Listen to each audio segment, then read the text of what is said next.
Hello दोस्तों, आपका AKG study channel में स्वागत है। मैं राहुल कुमार और आज हम इंडियन पॉलिटी पर चर्चा करने वाले हैं। और आज का जो हमारा टॉपिक है बहुत महत्वपूर्ण टॉपिक है, यानी संविधान सभा के प्रमुख समितियां हैं और कार्य प्रणाली है। चलो आइए समझते हैं इस टॉपिक को।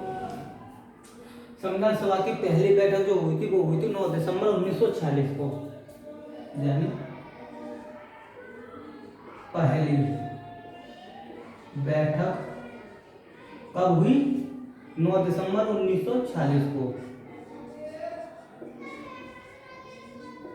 9 दिसंबर 1946 को।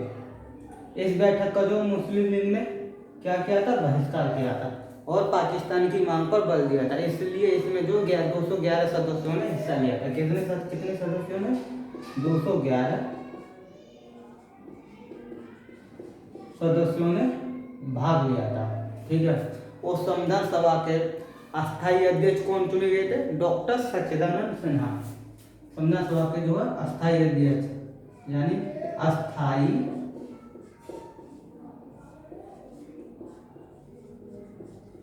अध्यक्ष कौन चुने गए थे? डॉक्टर सच्चिदानंद सिन्हा संविधान सभा के स्थायी अध्यक्ष चुने गए थे। फिर संविधान सभा के स्थायी अध्यक्ष कौन चुने गए थे? स्थायी अध्यक्ष 11 दिसंबर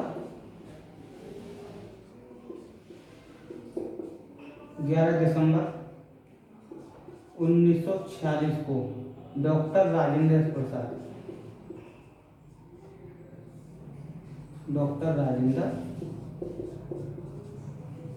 प्रसाद चुने गए थे। अब इसके बाद संविधान सभा में एक उद्देश्य प्रस्ताव लाया जाता है। किसके द्वारा लाया जाता है? वो लाया जाता है पंडित जवाहरलाल नेहरू के द्वारा।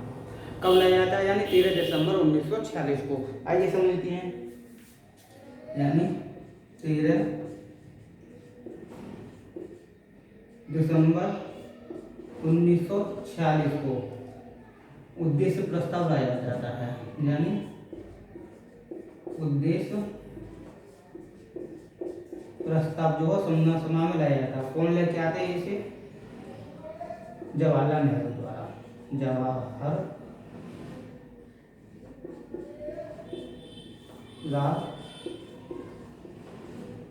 नेहरू द्वारा जो ये उद्देश्य प्रस्ताव जो लाया जाता है ना, ये उद्देश्य प्रस्ताव, इसको जो है 22 जनवरी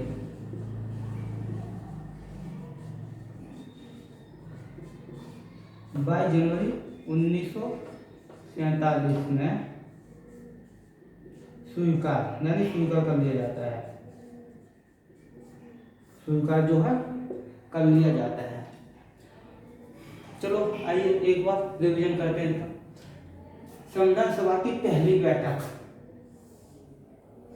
मैंने आपको अपनी पहली वीडियो में एक बात बताई थी, शायद वो आपको याद होगी। नहीं याद है तो फिर मैं फिर बताता हूँ। यानी इतिहास की कोई भी पहली घटना और लास्ट वाली घटना एग्जाम के जो है ये फेवरेट क्वेश्चन होते हैं, तो इसलिए लास्ट वाली घटना और पहली वाली घटना को आप याद करके रखिए।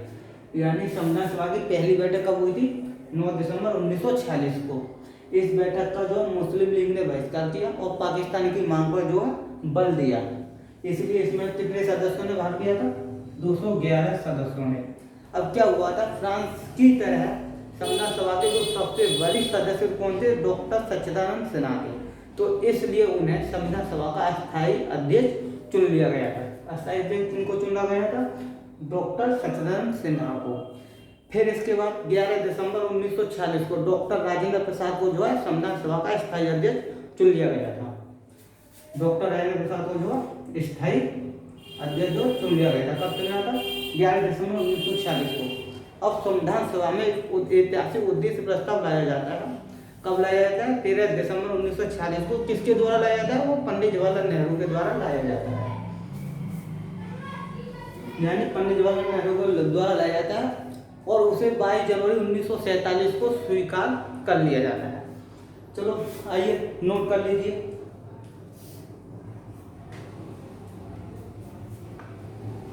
चलो नोट कर लिया। चलो इसे साफ करते हैं।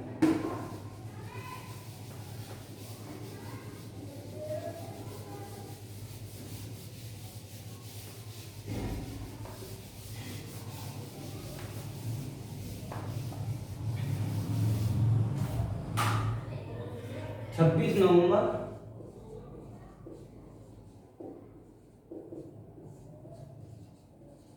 1949, 26 नवंबर 1949 को संविधान के निर्माण का कार्य पूर्ण हो चुका था, यानी हमारा संविधान जो बनकर तैयार हो चुका था और इसे अंगीकृत किया गया था। ठीक है, अब 26 नवंबर 1949 को अपनाए गए संविधान में, ठीक है, 395 ARTI आर्टिकल थे, 8 अनुसूचियां थी,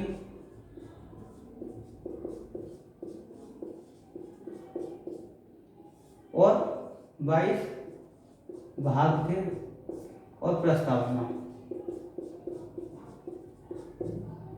प्रस्तावना को संविधान के सबसे अंत में समाहित किया गया था।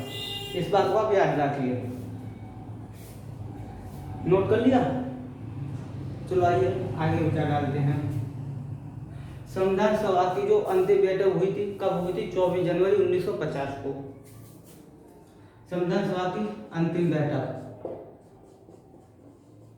अंतिम बैठक 24 जनवरी 1950 को हुई थी। ये बात हमेशा याद रखिए, ठीक है। और संविधान सभा ने संविधान के निर्माण का कार्य तो किया ही था, उसके साथ ही उसने जो है कुछ अन्य कार्य भी किए थे। आइए उस पर भी नजर डालते हैं। यानी मई 1949 को, यानी मई 1949 को राष्ट्रमंडल में भारत की यानी सदस्यता का सत्यापन किया। सदस्यता का जो है सत्यापन किया था। और 22 जुलाई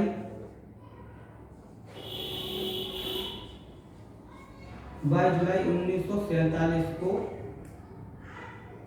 22 जुलाई 1947 को राष्ट्रीय ध्वज को अपनाया। राष्ट्रीय ध्वज को अपनाया और 24 जनवरी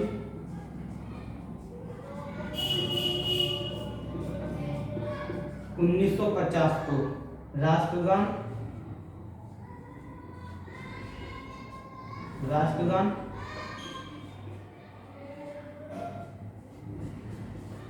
राष्ट्रगीत 24 जनवरी 1950 को राष्ट्रगान एवं राष्ट्रगीत को अपनाया और 24 जनवरी 1950 को ही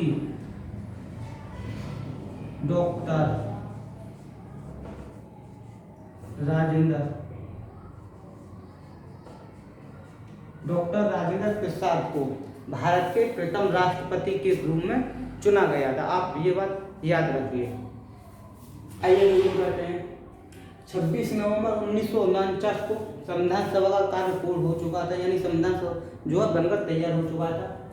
और 26 नवंबर 1949 को अपनाए गए संविधान में 395 आर्टिकल थे, 8 अनुसूचियां थी, 22 भाग थे।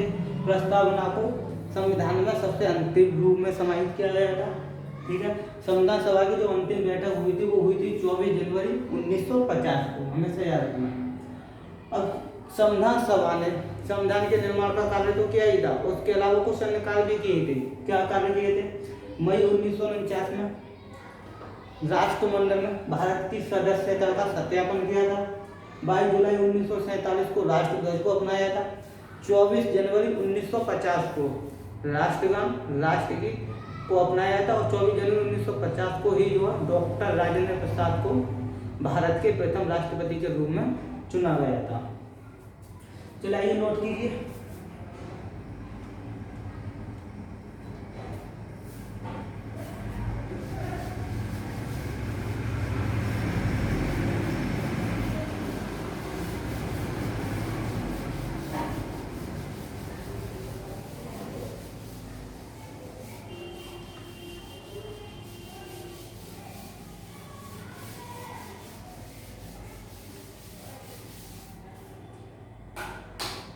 संविधान सभा बनकर तैयार तो हो गया, अब संविधान सभा का प्रभाव में आना, यानी जो हमारे संविधान सभा का पहला प्रारूप कब तैयार किया गया था, फरवरी 1948 में, और दूसरा प्रारूप कब तैयार किया गया था, अक्टूबर 1948 में।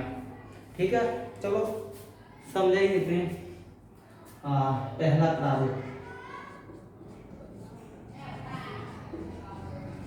प्रारूप, फरवरी 1948 में प्रकाशित किया गया था, और दूसरा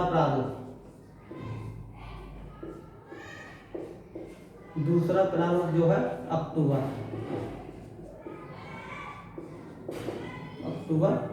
1948 में पेश किया गया था। यानी संविधान का जो पहला प्रारूप पेश किया गया था, वो प्रकाशित किया गया था, वो किया गया था 1948 में, और संविधान का दूसरा प्रारूप कब प्रकाशित किया गया था, यानी अक्टूबर 1948 में। संविधान सभा ने संविधान के प्रारूप के तैयार करने में 6 माह से भी कम समय लिया था।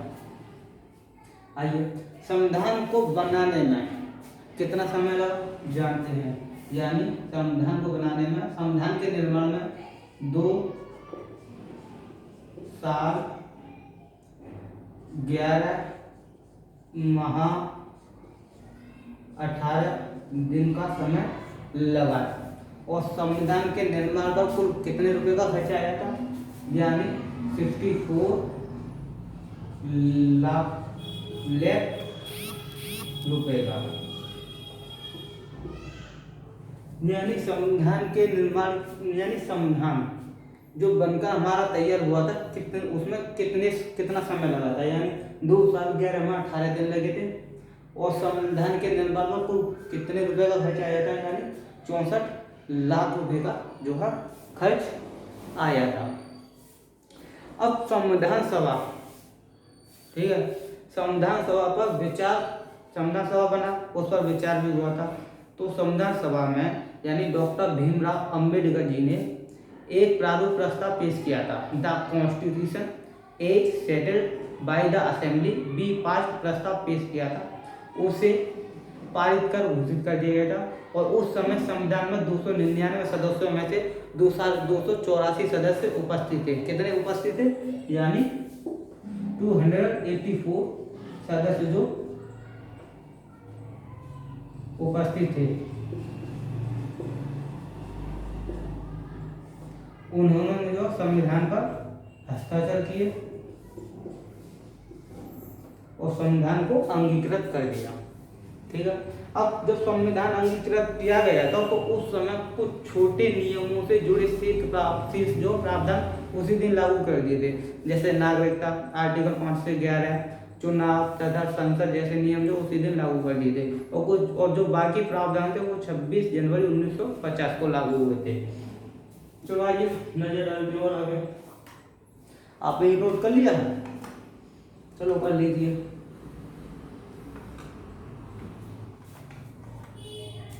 चलो कर लिया होगा, हटाते हैं उसे।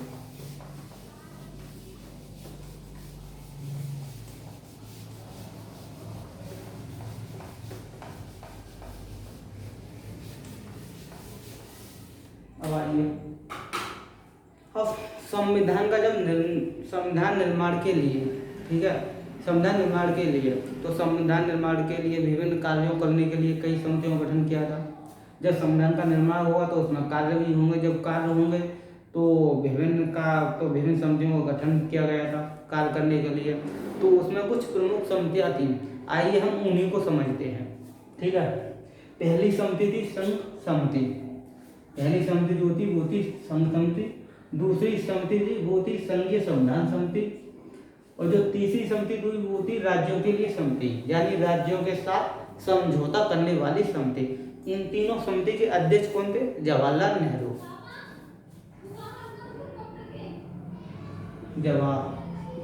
जवाहरलाल नेहरू।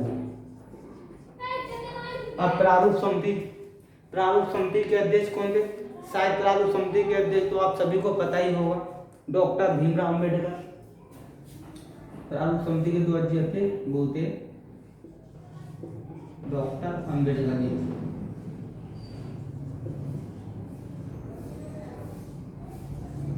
डॉक्टर अम्बेडकर, ठीक है। और प्रांतीय संविधान समिति पांचवी थी हमारी, पांचवी जो थी वो थी प्रांतीय संविधान समिति। और छठी थी मौलिक अधिकारों एवं अल्पसंख्यकों, ठीक है, जनजातियों एवं बहिष्कृत किए गए क्षेत्रों के सलाहकार समिति के अध्यक्ष कौन थे? सरदार पटेल जी, यानी सरदार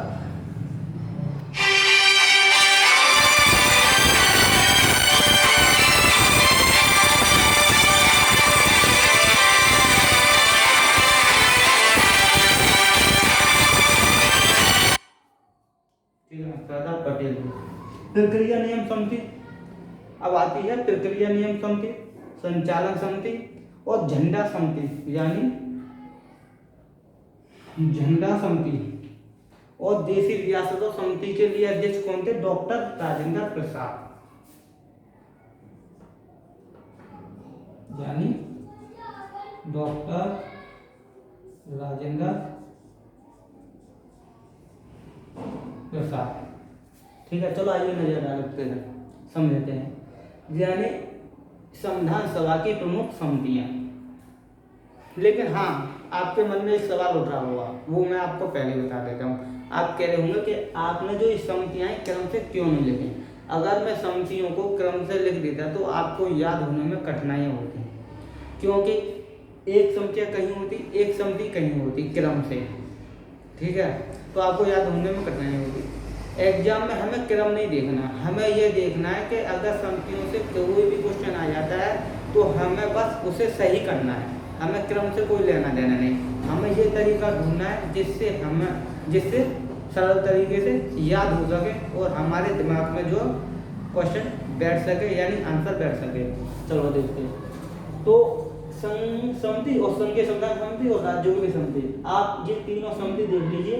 और इसके अध्यक्ष कौन थे? जवाहरलाल नेहरू। और प्रारूप समिति को तो सबको पता ही होगा, डॉक्टर भीमराव अम्बेडकर जी इसके अध्यक्ष थे। प्रांतीय समिति, ठीक है, और मौलिक अधिकारों एवं अल्पसंख्यकों, जनजाति और बहिष्कृत किए गए क्षेत्रों के सलाहकार समिति के अध्यक्ष थे सरदार पटेल जी। लेकिन एक चीज और, जो मौलिक अधिकार, जो हमारी छठी समिति है ना, इसके अंतर्गत 5 उप समितियां होती हैं। यानी मौलिक अधिकार उप समिति जिसके अध्यक्ष जी.वी. कृपलानी बाबू, और एक और बात था अल्पसंख्यक उप समिति जिसके अध्यक्ष डॉक्टर के.एम. मुंशी।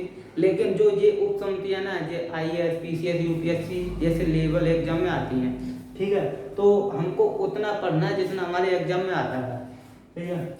अब प्रक्रिया नियम समिति, प्रक्रिया नियम समिति और संचालन समिति और झंडा समिति और देशी रियासतों समिति के लिए कौन अध्यक्ष थे? डॉक्टर राजेंद्र प्रसाद। अब आइए इसमें जो महत्वपूर्ण समिति है उस पर नजर डालते हैं, उसको समझते हैं। यानी प्रारूप समिति,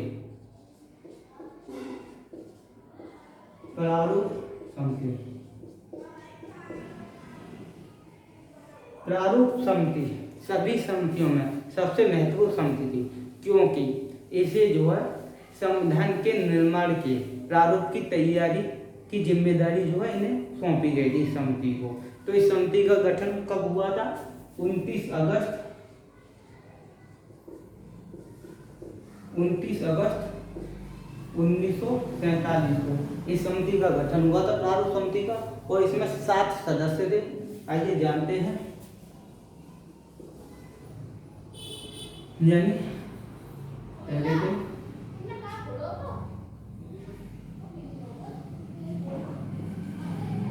B.R. अम्बेडकर जी, जो इस समिति के अध्यक्ष थे। दूसरे थे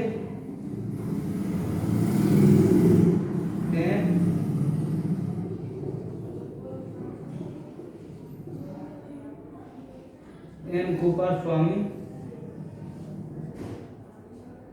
आयकर।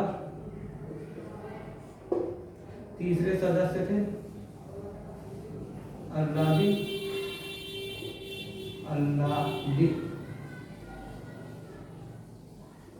कृष्ण स्वामी अय्यर। चौथे सदस्य थे डॉक्टर के एम मुंशी और पांचवें सदस्य सैयद मोहम्मद सादुल्लाह यानी सैयद मोहम्मद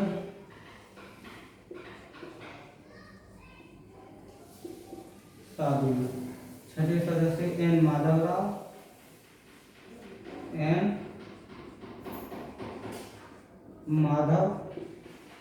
राव। सातवें सदस्य टी कृष्णाचारी